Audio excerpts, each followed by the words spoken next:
Morning everyone. Haven't been up for YouTube for a month or so. So I just want to do a quick video.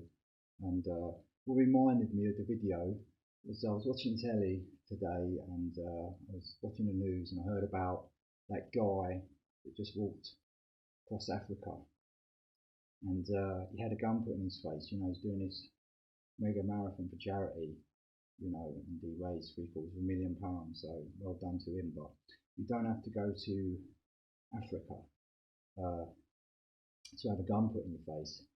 You only have to go to South London. So I've done this story before, but I don't think, I'm a bit better and a bit more relaxed now than when I've done it before. So I'll quickly do it again. So a bit of backstory. Yeah, at the time, this is just before I went away. And before I went away about 20 years ago, just before I was in prison. So we're talking about 2002, before I was sent up to the Old Bailey that time. So just before then, I had a few quid. So I got knocked off my Honda Hornet on the way to work on a Saturday in Vauxhall. This Hornet 600, I just bought it. It was a couple of years old, actually 2 or 3 years old. And I got knocked off, and the bike was damaged, and I burnt my leg and my shin again on the exhaust when I was knocked off, and the people who knocked me off drove off. So I had a claim with the Motors Insurance Bureau, and the claim had just come through, and I got just about £8,000. So this is 20 years ago. So I had a few quid, and I was working at the time on building sites, doing curtain walling, and double glazing, all that sort of stuff for Contano Aluminium. So what happened was I bought a bike, a VTR, a Honda VTR, Firestorm 1000cc, and I was bombing about South London on that, between a girlfriend and ex-girlfriend's place where I was staying in Bromley, and friends' houses in Bermondsey, around Old Kent Road, Aylesbury Estate there. And my friend Spot, Nicky Pike, is dead now, rest in peace. He lived in Wendover House. Now that's on the Aylesbury Estate, notorious estate. A lot of people got getting mugged and robbed up there back then. I don't know what it's like now. And he lived on the 9th floor, I think it was, in his flat, and it overlooked Aylesbury Park. People go there fishing and that, in the lake there. So like I said, I had a few quid, and I was going up there to score basically with brown and white, and I've been scoring off this Yardie guy called AC. And what happened was, well, the routine for me was I'd go up there and score. I'd go up to the Tesco's there, to the cash machine bank outside the Tesco superstore on Old Kent Road, and Dunton Bridge there, and withdraw some money, phone AC up, order what I want, and meet him usually on the Aylesbury. And a lot of the time, after scoring, rather than going straight home, I'd go up to my mate's flat, Spot, Nicky, and have a pipe and have a smoke, whatever, have a boot, and then go back to Bromley. But this day, I've come up from Bromley, gone to the cash machines, as normal, took out, I think, 50 quid, 100 quid, and I didn't notice this cash machine, every time I was drawing a few hundred out, it was paying out in brand new 50s. Obviously there was a surplus of them, so that's what it was paying out, and that's what I've been paying for my gear with.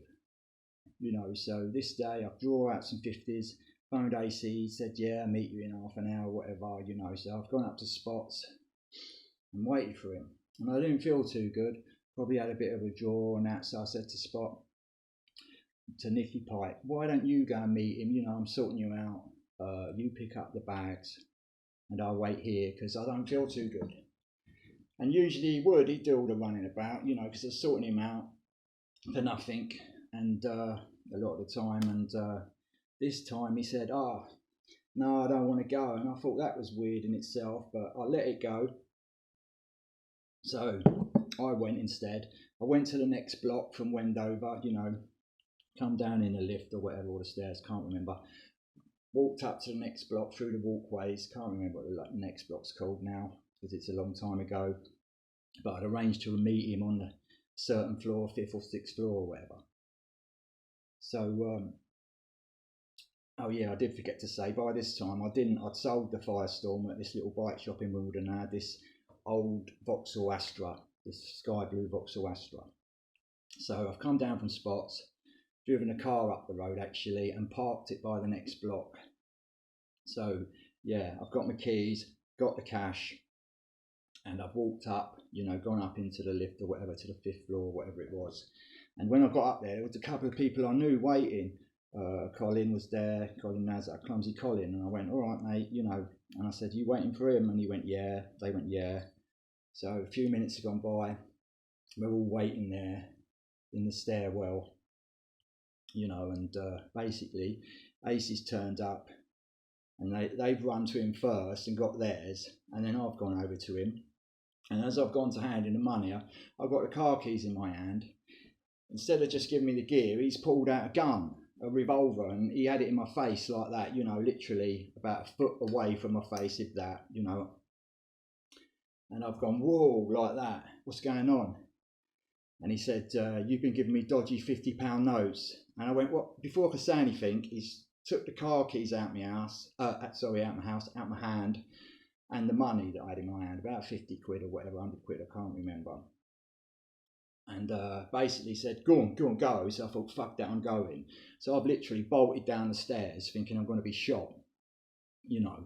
And I've got down to where the car was, realised I can't get in the car because he took the car keys.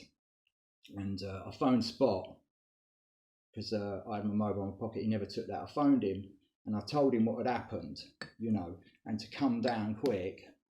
And he come down and met me at the car. And I said, he's up there. You better go and speak to him. What's going on, mate? You know, I haven't been giving him any dodgy 50s. So basically, he wouldn't go up there, Spot, to sort this predicament out. And we've walked back to his flat on Wendover, on the 9th floor it is, you know. So we're walking back there to go up to his flat. And we're not walking, we're jogging, you know, because, you know, it's frightening, right? But I can hear Spot, his arse is falling out. I can hear the wind, the farting coming out of his arse, which I thought was funny. So we're just about to get to Wendover again to walk into the block, you know, to the entrance to the block.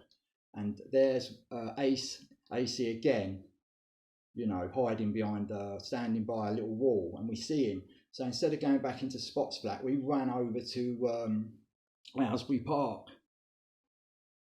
You know, shitting it, thinking we're going to get shot. You know, and as we got over there, you know, Spot said, when we got to the Aylesbury Park, I'm going back over there to talk to him. This is bollocks, right? And I said, yeah, go on then. And he's gone ahead of me, and I can see from over the road, he's walking up to Acey with his hands up. And Acey is literally plotted behind a small wall with the fucking yoga out, you know, with his shooter out. This little old revolver thing that definitely was real by the look of it, you know. And basically, I can see him talking, so I've walked up as well.